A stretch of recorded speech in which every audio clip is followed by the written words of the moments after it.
বিসমিল্লাহির রহমানির রহিম। আসসালামু আলাইকুম প্রিয় শিক্ষার্থীরা, আশা করি তোমরা সবাই যার যার গৃহে স্বাস্থ্যবিধি মেনে সবাই ভালো আছো। আজকে আবার আমি তোমাদের সামনে হাজির হয়েছি। আমি নাজরিন ইসলাম, একাদশ শ্রেণীর উদ্ভিদ বিজ্ঞানের উপর একটি ক্লাস নেব। এর আগের ক্লাসে আমি তোমাদের উদ্ভিদ প্রজনন পড়াচ্ছিলাম, দশম অধ্যায়। উদ্ভিদ প্রজনন যখন পড়াচ্ছিলাম, নিশ্চয়ই তোমাদের মনে আছে লাস্টে আমি কী পড়িয়েছিলাম ওই ক্লাসে আমি যে টপিকসগুলো পড়িয়েছিলাম কী কী ছিল বলো তো? ছিল হচ্ছে স্ত্রী গ্যামেটোফাইটের বৃদ্ধি ও বিকাশ, নিষেক ক্রিয়া ও নিষেকের পরিণতি। সেই ধারাবাহিকতায় আজকে আমরা পড়ব নিষেকের পর গর্ভাশয় ও ডিম্বকের বিভিন্ন পরিবর্তন। ঠিক আছে, সবাই এখন আমরা বোর্ডে চলে যাই, তাহলে আমাদের দ্রুত শেষ করতে পারবো, কারণ সময় আমাদের হাতে খুবই কম। আজকে আমরা পড়বো হচ্ছে নিষেকের পরিণতিতে। যেহেতু পড়লাম নিষেকের পরিণতিতে, আমরা কি পড়েছিলাম ভ্রূণ সৃষ্টি, পড়েছিলাম শস্য সৃষ্টি, তারপরে পড়েছিলাম বীজ সৃষ্টি এবং ফল সৃষ্টি। আচ্ছা, কি পড়েছিলাম? ফল সৃষ্টি, বীজ সৃষ্টি। বীজ কী থেকে হয়েছিল আমরা বলেছিলাম ডিম্বক তোমার পরিণত হয়েছিল বীজে এবং গর্ভাশয় পরিণত হয়েছিল ফলে। আমি কিন্তু একটা ছবি এঁকে রেখেছি, সবাই দেখতে পাচ্ছ বোর্ডে। এই ছবিটা দিয়ে যদি আমি তোমাদের বোঝাই, তাহলে তোমরা সহজে কখনোই আর এই জিনিসগুলো ভুলবে না। এই যে আমরা একটা কি গর্ভাশয় এঁকে রেখেছি, এটা হচ্ছে গর্ভমুণ্ড, গর্ভদণ্ড, এটা গর্ভাশয়, এবং ভেতরে হচ্ছে ডিম্বক এবং ডিম্বকের বিভিন্ন অংশ। এটা আমি আগের দুটো ক্লাসেই কিন্তু এঁকেছি। আশা করি তোমরা বাসায় যখন প্র্যাকটিস করেছি ছবিটা তোমরা এখন সবাই আঁকতে পারো। এখন তাহলে আমরা যে টপিক্সটা আজকে পড়াবো, নিষেকের পর গর্ভাশয় এবং ডিম্বকের বিভিন্ন পরিবর্তন। 316 নম্বর পৃষ্ঠা আজকে পড়াবো হচ্ছে পৃষ্ঠা 316 থেকে 321। তাহলে তোমরা এখন সবাই হাসান স্যারের বইয়ের 316 নম্বর পৃষ্ঠাটা একটু খোলো, কারণ এই ছকগুলো এখন আমি যদি বোর্ডে লিখতে যাই অনেক সময় লেগে যাবে। আমি বলছি, ছবি দেখে দেখে তোমাদের বুঝতে সুবিধা হবে। দেখো, প্রথমেই দেওয়া আছে 1 নম্বর গর্ভাশয়। গর্ভাশয় কিসে পরিণত হচ্ছে? ফলে। গর্ভাশয় কিসে পরিণত হবে? ফলে। গর্ভাশয় প্রাচীর, ফলত্বকে। ডিম্বক, এই যে এটা ডিম্বক, ডিম্বক পরিণত হবে বীজে। ডিম্বক বহিতক, এই যে বহিতক, ডিম্বক বহিতক পরিণত হবে টেস্টা বা বীজত্বকে। ডিম্বক অন্ততক, এই যে ডিম্বক অন্ততক, এটা পরিণত হবে তোমার টেগমেন বা বীজ অন্ততক। এরপরে আছে ভ্রূণ পোষক টিস্যু বা নিউসেলাস। এরা অধিকাংশ ক্ষেত্রেই নষ্ট হয়ে যায়, আমরা বীজ সৃষ্টির সময় দেখেছি। কখনো কখনো এরা বেঁচে থাকলেও কিসে পরিণত হয়? পরিভ্রূণে পরিণত হয়ে যায়। এরপরে আসো, এই যে ভ্রূণথলির ভেতরে সৃষ্টি হয়েছে ডিম্বাণু, ডিম্বাণু বা এগ, এটা পরিণত হয় তোমার কিসে? এন্ডোস্পার্ম বা শস্যতে। এন্ডোস্পার্মে সেকেন্ডারি নিউক্লিয়াসটাই কিন্তু তোমার কিসে পরিণত হয়? এই যে সেকেন্ডারি নিউক্লিয়াস, এটা তোমার পরিণত হয় তাহলে কোথায়? সেকেন্ডারি নিউক্লিয়াস পরিণত হবে তোমার কিসে? এন্ডোস্পার্ম বা শস্যতে। এরপর দেখো সহকারী কোষ, ডিম্বাণুর দুই পাশেটা হচ্ছে সহকারী কোষ, এরা নষ্ট হয়ে যায়। এরপর উপরে আছে ভ্রূণথলির উপরে প্রতিপাদক কোষ, এরাও নষ্ট হয়ে যায়। এরপর আছে ডিম্বক রন্ধ্র, এই যে একদম নিচে ডিম্বক রন্ধ্র, এরা পরিণত হয় বীজরন্ধ্রে। এরা কিসে পরিণত হবে? বীজরন্ধ্রে। এরপরে আছে ডিম্বক নাভি, এই যে ডিম্বক নাভি, ডিম্বক নাভি পরিণত হবে ডিম্বক নাভি পরিণত হবে বীজ নাভিতে। এরপর ডিম্বক নাড়ি, এই যে ডিম্বক নাড়ি, ডিম্বক নাড়ি পরিণত হবে বীজবৃন্ত বা বীজের বোটাতে, বীজবৃন্ত বা বীজের বোটাতে। লাস্ট হচ্ছে ডিম্বক মূল, এই যে উপরে ডিম্বক মূল, ডিম্বক মূল পরিণত হবে তোমার বীজ মূলে, বা অনেক সময় এরা নষ্টও হয়ে যায়। তাহলে এই যে আমরা একটা চার্ট করলাম, নিশ্চয়ই তোমরা এই ছবিটা দেখে যদি পড়ে ফেলো তাহলে দেখবা যে খুবই সহজ লাগবে। এরপর যেটা আমরা পড়ব, নিষেকের গুরুত্ব বা তাৎপর্য। এই যে নিষেকটা আমরা পড়লাম, নিষেকের প্রক্রিয়া, নিষেকের পরিণতি, নিষেক থেকে যে এই যে একটা চার্ট পড়লাম কী থেকে হচ্ছে, তার মানে নিষেক থেকে কিন্তু আমরা সব কিছু পাচ্ছি। নিষেক ক্রিয়া বন্ধ হয়ে গেলে আমরা কোনো কিছুই, ফল ফুল বীজ মূল কোনো কিছুই আমরা পাবো না, পুরো উদ্ভিদটি একসঙ্গে বিলুপ্ত হয়ে যাবে। তাহলে নিষেক ক্রিয়ার গুরুত্ব অনেক। গুরুত্বগুলো আমরা একটু সংক্ষিপ্ত আকারে পড়ে নেই, কারণ গুরুত্বটা খুব আসে, এটা অনেক সময় 4 নাম্বার কোশ্চেনে ঘতে আসে, বিশেষ করে 4-এ ঘতে আসে, উচ্চতর দক্ষতাতে আসে। দেখো নিষেকের গুরুত্ব কী কী আমরা বলতে পারি। প্রথমেই আসে ক্রোমোজোমের ভারসাম্য রক্ষা। যেহেতু শুক্রাণু এবং ডিম্বাণুর মিলন ঘটে তোমার ডিপ্লয়েড জাইগোট তৈরি হচ্ছে, এর ফলে কি হচ্ছে, প্রজাতির ক্রোমোজোম সংখ্যা তোমার কি হচ্ছে, ঠিক থাকছে। আর ফল ও বীজ সৃষ্টি, এই যে গর্ভাশয় থেকে ফল, ডিম্বক থেকে বীজ, তাহলে নিষেক্রিয়ার ফলে আমরা ফল এবং বীজ পাচ্ছি।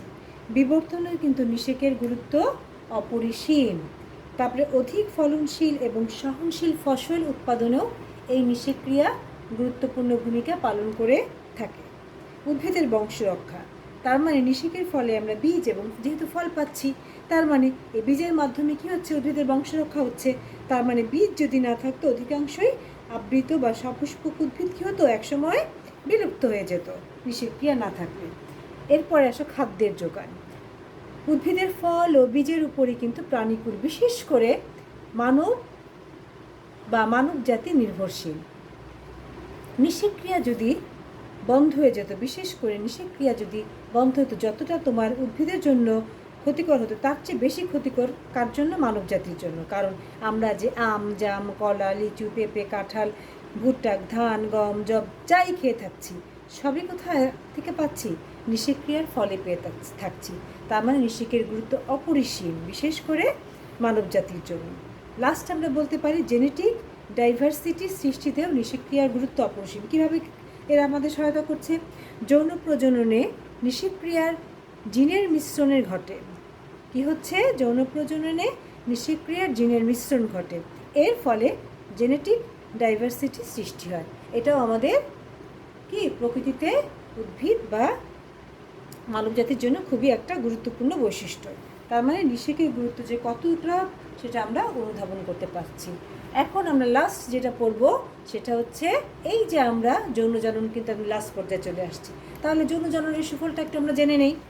যৌন জননের সুফল তো অবশ্যই অনেক। যৌন জননের ফলে কি হচ্ছে? রিকম্বিনেশনের মাধ্যমে জেনেটিক ডাইভার্সিটি সৃষ্টি হচ্ছে।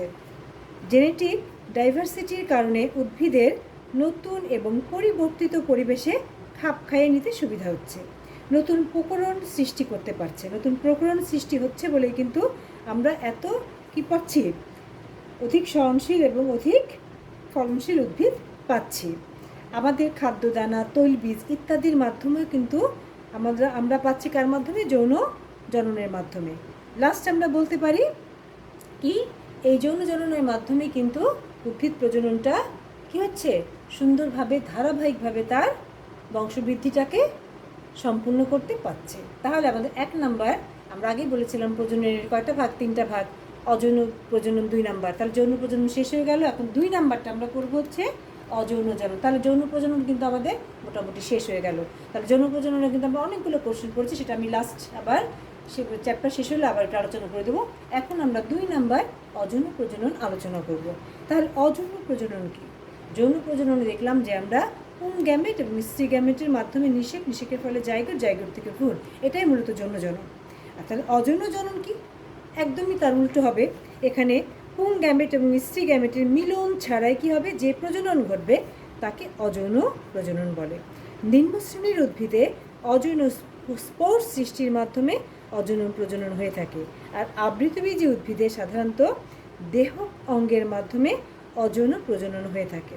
নিম্নে আমরা এই সংক্ষিপ্ত আকারে এগুলো একটু পড়ব। তাহলে দেখো, এই যে অযৌন প্রজনন কি হয়, এতে আমরা পড়ি অযৌন স্পোর সৃষ্টির মাধ্যমে, আর বি পড়বো আমরা দেহ অঙ্গের মাধ্যমে। ঠিক আছে, তাহলে আমরা এতে যাই আগে অযৌন স্পোর সৃষ্টির মাধ্যমে। এখন অযৌন স্পোর সৃষ্টির মাধ্যমে কিভাবে একটা উদ্ভিদ বংশবৃদ্ধি করে?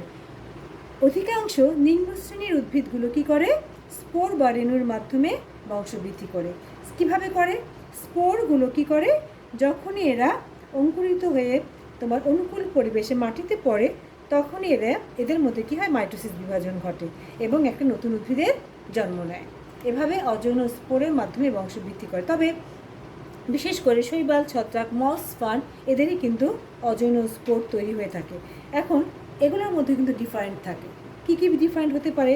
দেখো, ছত্রাকে কি হয়, ছত্রাকের মধ্যে যেমন আমি একটা উদাহরণ দিচ্ছি, পেনিসিলিয়াম কি করে, কনিডিয়া বা কনিডিও স্পোর তৈরি করে। ঠিক আছে, মিউকর কী করে? গনিডিয়া তৈরি করে। আর অ্যাগারিকাস কী করে? ব্যাসিজের স্পোর তৈরি করে। এভাবে ছত্রাক তার নানা ধরনের স্পোরের মাধ্যমে বংশবৃদ্ধি করে। আবার শৈবাল কী করে? শৈবালও তাদের নানা ধরনের স্পোর তৈরি করে। এদের স্পোরগুলোকে আমরা কী বলতে পারি? শৈবালের মধ্যে জুস স্পোর তৈরি হয়, অ্যাকাইনিটি তৈরি হতে পারে, অ্যাপ্লোনোস্পোর তৈরি হতে পারে। এভাবে অজন স্পোর তৈরির মাধ্যমে এরা বংশবৃদ্ধি করে। ব্রায়োফাইটা টেরিডোফাইটাভুক্ত উদ্ভিদগুলো কী করে? এদের রেণুস্থলিতে রেণুগুলো অযৌন প্রজননের বংশবৃদ্ধিতে সহায়তা করে। যেমন দু একটা উদাহরণ দিই, ফার্ন ও লাইকোপোডিয়াম কী করে?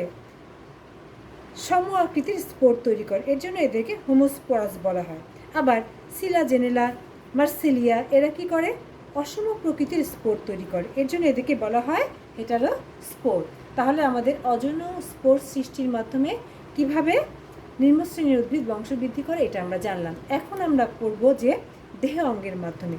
দেহ অঙ্গের মাধ্যমে কিন্তু নিম্নশ্রেণীর উদ্ভিদ করে না, দেহ অঙ্গের মাধ্যমে করে অধিকাংশই আবৃতবীজী উদ্ভিদগুলো। তাহলে এরা কিভাবে করে? সংজ্ঞাটা আমরা একটু পড়ে নিই। দেহ অঙ্গের মাধ্যমে কিভাবে আবৃতবীজী উদ্ভিদ বংশবৃদ্ধি করে। আবৃতবীজী উদ্ভিদের দেহ অঙ্গের মাধ্যমে যে বংশবৃদ্ধিটা হয়, বিশেষ করে দেহ থেকে কোনো অংশ বিচ্ছিন্ন হয়ে গেলে নতুন একটা উদ্ভিদ সৃষ্টি হতে পারে, কিংবা নানা ধরনের অঙ্গের মাধ্যমে এরা কী করে? বংশবৃদ্ধি করে থাকে। এই প্রক্রিয়াগুলোই আমরা এখন পড়ব। এগুলোর বেশ কয়েকটা ভাগ আছে, দেখো তাহলে। বিতে আমরা পড়ছি দেহ অঙ্গের মাধ্যমে আবৃতবীজী উদ্ভিদের বংশবৃদ্ধি। এদেরকে আমরা মূলত দুই ভাগে ভাগ করা হয়। একটা হচ্ছে ক, উদ্ভিদের স্বাভাবিক অঙ্গজ প্রজনন। খ হচ্ছে উদ্ভিদের কৃত্রিম অঙ্গজ প্রজনন। তাহলে বোঝাই যাচ্ছে যেটা স্বাভাবিক এটা প্রাকৃতিকভাবে হবে, আর যেটা কৃত্রিম সেটা অবশ্যই আমরা নিজেরা প্রসেস করে করব। তাহলে এগুলোর কিন্তু বেশ কয়েকটা ধাপ আছে। ধাপ বলতে কয়েকভাবে হয়ে থাকে।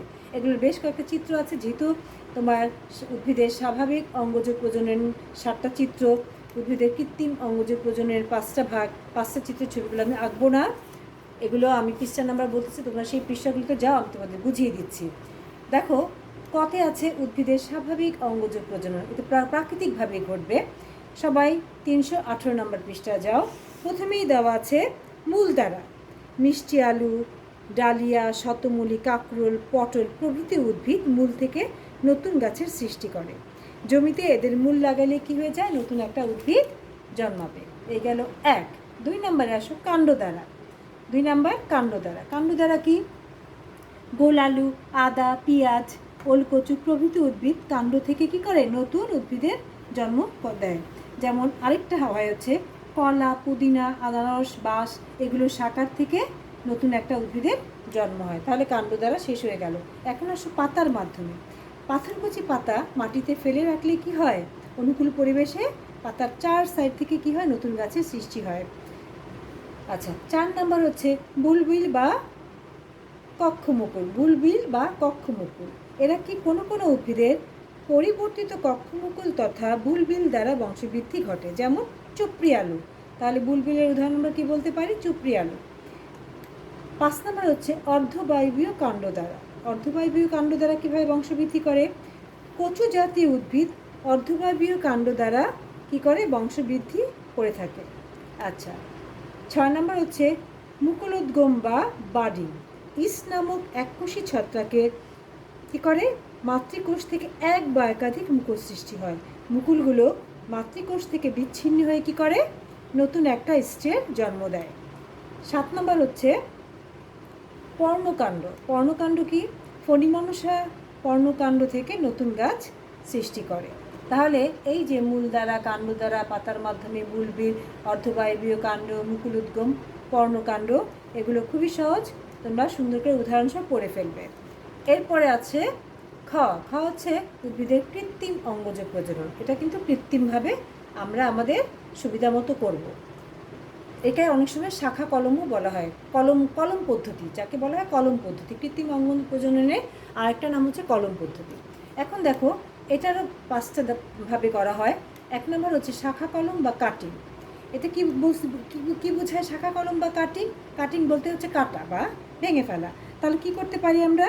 প্রথমটায় যেমন জবা, আখ, গোলাপ, যে ধরনের পাতাবাহার গাছ কিংবা কমলা লেবু এদের গাছের পরিণত কাণ্ডের অংশবিশেষ কেটে সিক্ত বা ভেজা মাটিতে পুঁতে দিলে সেখান থেকে কি করবে? একটা নতুন গাছ সৃষ্টি হবে।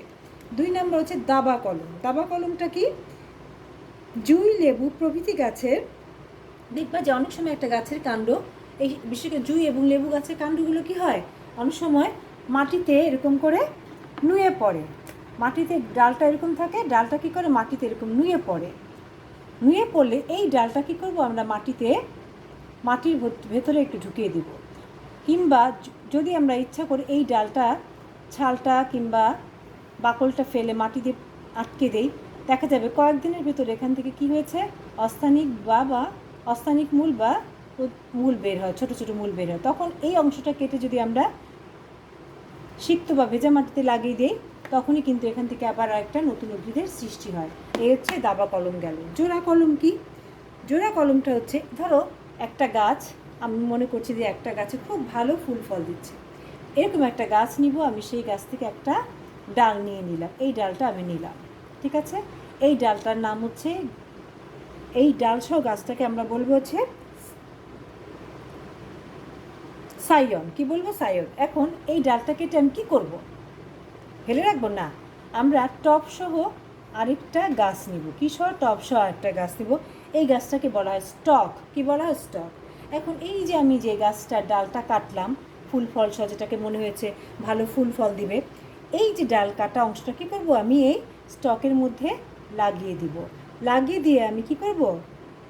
দড়ি দিয়ে ভালো করে বেঁধে দেব।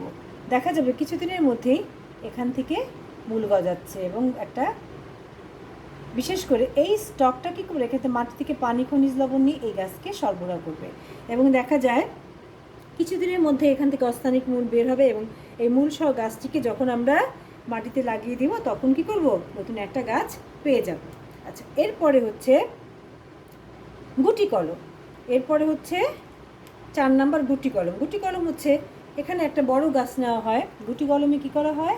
একটা বড় গাছ নেওয়া হয়, ধরো আম গাছ কিংবা তোমার লেবু গাছ হতে পারে।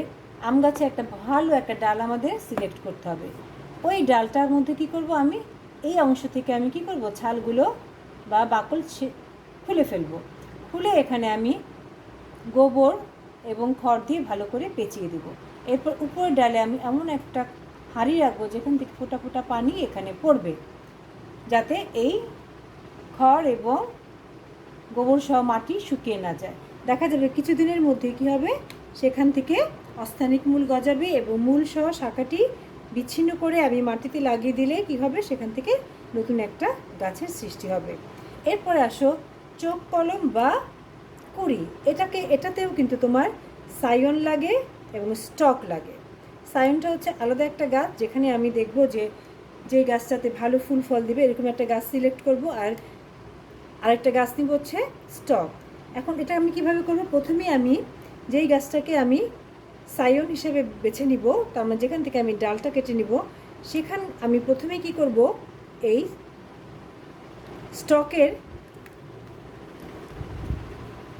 স্টকের কাণ্ডের একটা অংশে আমি বাকলটাকে টি আকারে কেটে বের করে ফেলব। এরপরে আমি কি করব, সায়নটা থেকেও অনুরূপভাবে আমি অস্থানিক বা কাক্ষিক মূল ওরকম টি আকারে কেটে বার করব। বের করে আমি এই গাছের এখানে যে অংশটা ফেলে দিয়েছিলাম এর মধ্যে ঢুকিয়ে দেব। ঢুকিয়ে দেওয়ার পর এখানে আমি কি করব, পলিথিন দিয়ে পেঁচিয়ে দেব। দেখা যাবে যে কয়েকদিনের মধ্যেই মুকুলটি মাতৃগাছের সাথে সংযুক্ত হয়ে যাবে এবং দ্রুত বৃদ্ধি লাভ করবে এবং নতুন শাখা উৎপত্তি লাভ করবে। বিশেষ করে কুল, বড়ই, গোলাপ গাছে এই প্রক্রিয়ায় কাজ করা হয়ে থাকে। তাহলে আমরা চোখ কলমটাও বা কুড়ি সংযোজনটাও হয়ে গেল। এটা কিন্তু আমরা যে কেউ ঘরে বসে করতে পারবো না, এর জন্য আমাদের কিছু আনুষঙ্গিক জিনিস লাগবে। কী লাগবে আমাদের বলো তো?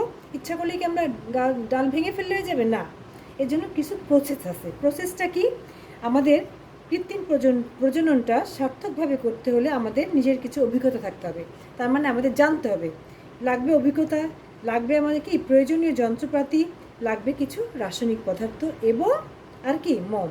এই জিনিসগুলো থাকলেই আমরা কৃত্রিম প্রজনন কি করতে পারবো, সুন্দরভাবে যার যার বাসায় সুন্দরভাবে করে ফেলতে পারবো, যদি আমাদের জায়গা থাকে বা মাটি থাকে। তাহলে উদ্ভিদের স্বাভাবিক অঙ্গজ প্রজননের এই যে 7টা প্রক্রিয়া, উদ্ভিদের কৃত্রিম প্রজননের এই 5টা প্রক্রিয়া, এগুলো সুন্দর করে সবাই করে ফেলবে, খুবই সহজ। এরপরে আমাদের তাহলে অযৌন প্রজননটা আমাদের শেষ হয়ে গেল। 3 নাম্বার আমরা বলেছিলাম পার্থেনোজেনেসিস বা অপুংজনি। এটা কি? আচ্ছা, তাহলে দেখলাম যৌন জননে তোমার পুং গ্যামেট স্ত্রী গ্যামেটের নিষেকের মাধ্যমে হচ্ছে। অযৌন জননে কোনো তোমার পুং গ্যামেট স্ত্রী গ্যামেট লাগছে না, হয় স্পোর কিংবা দেহ অঙ্গের মাধ্যমে সৃষ্টি হচ্ছে। তাহলে পার্থেনোজেনেসিসটা কি? এই প্রজননটা কি? এটা হচ্ছে উচ্চ শ্রেণীর উদ্ভিদে আমরা জানতেছি কি শুক্রাণু ডিম্বাণুর মিলনে নিষেকের ফলে জাইগোট থেকে ভ্রূণ। কিন্তু কোনো কোনো ক্ষেত্রে কি দেখা যায়, এই ডিম্বাণুটি নিষিক্ত না হয়ে সরাসরি ভ্রূণ সৃষ্টি করে। কোনো কোনো ক্ষেত্রে এই ডিম্বাণুটি কি করে, নিষিক্তকরণ ছাড়াই ভ্রূণ সৃষ্টি করে। তাহলে আমরা সংজ্ঞাটায় চলে যাই। যে প্রজনন প্রক্রিয়ায় ডিম্বাণু নিষেক ছাড়াই ভ্রূণ সৃষ্টি করে, যে প্রজনন প্রক্রিয়ায় ডিম্বাণু নিষেক ছাড়াই ভ্রূণ সৃষ্টি করে এবং ডিম্বক, এই যে ডিম্বক বীজে পরিণত হয় তাকে বলা হয় পার্থেনোজেনেসিস বা অপুংজনি। এই পার্থেনোজেনেসিস প্রধানত 2 প্রকার, একটা হচ্ছে হ্যাপ্লয়েড পার্থেনোজেনেসিস, একটা হচ্ছে ডিপ্লয়েড পার্থেনোজেনেসিস।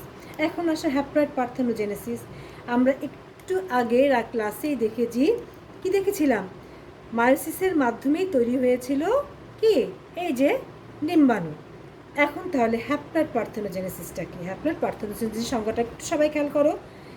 যখন স্বাভাবিক মায়োসিস প্রক্রিয়ায় ডিম্বাণু সৃষ্টি হয়, তার মানে যখন স্বাভাবিক মায়োসিস প্রক্রিয়ায় ডিম্বাণু সৃষ্টি হলেও এই ডিম্বাণুটি নিষিক্ত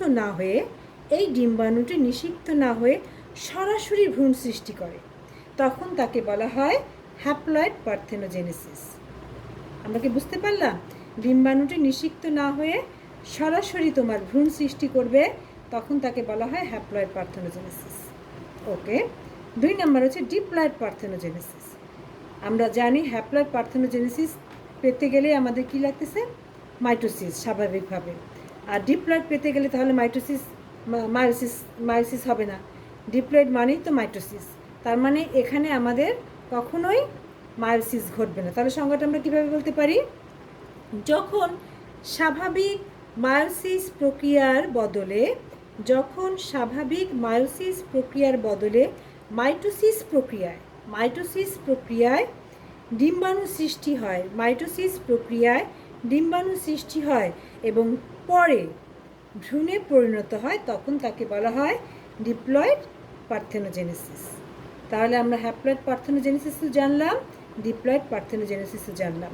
এখন আরেকটা সংজ্ঞা আছে, সেটা হচ্ছে অ্যান্ড্রোজেনেসিস। অ্যান্ড্রোজেনেসিস কি? এখানে ডিম্বাণু লাগবে না, এখানে লাগবে শুক্রাণু।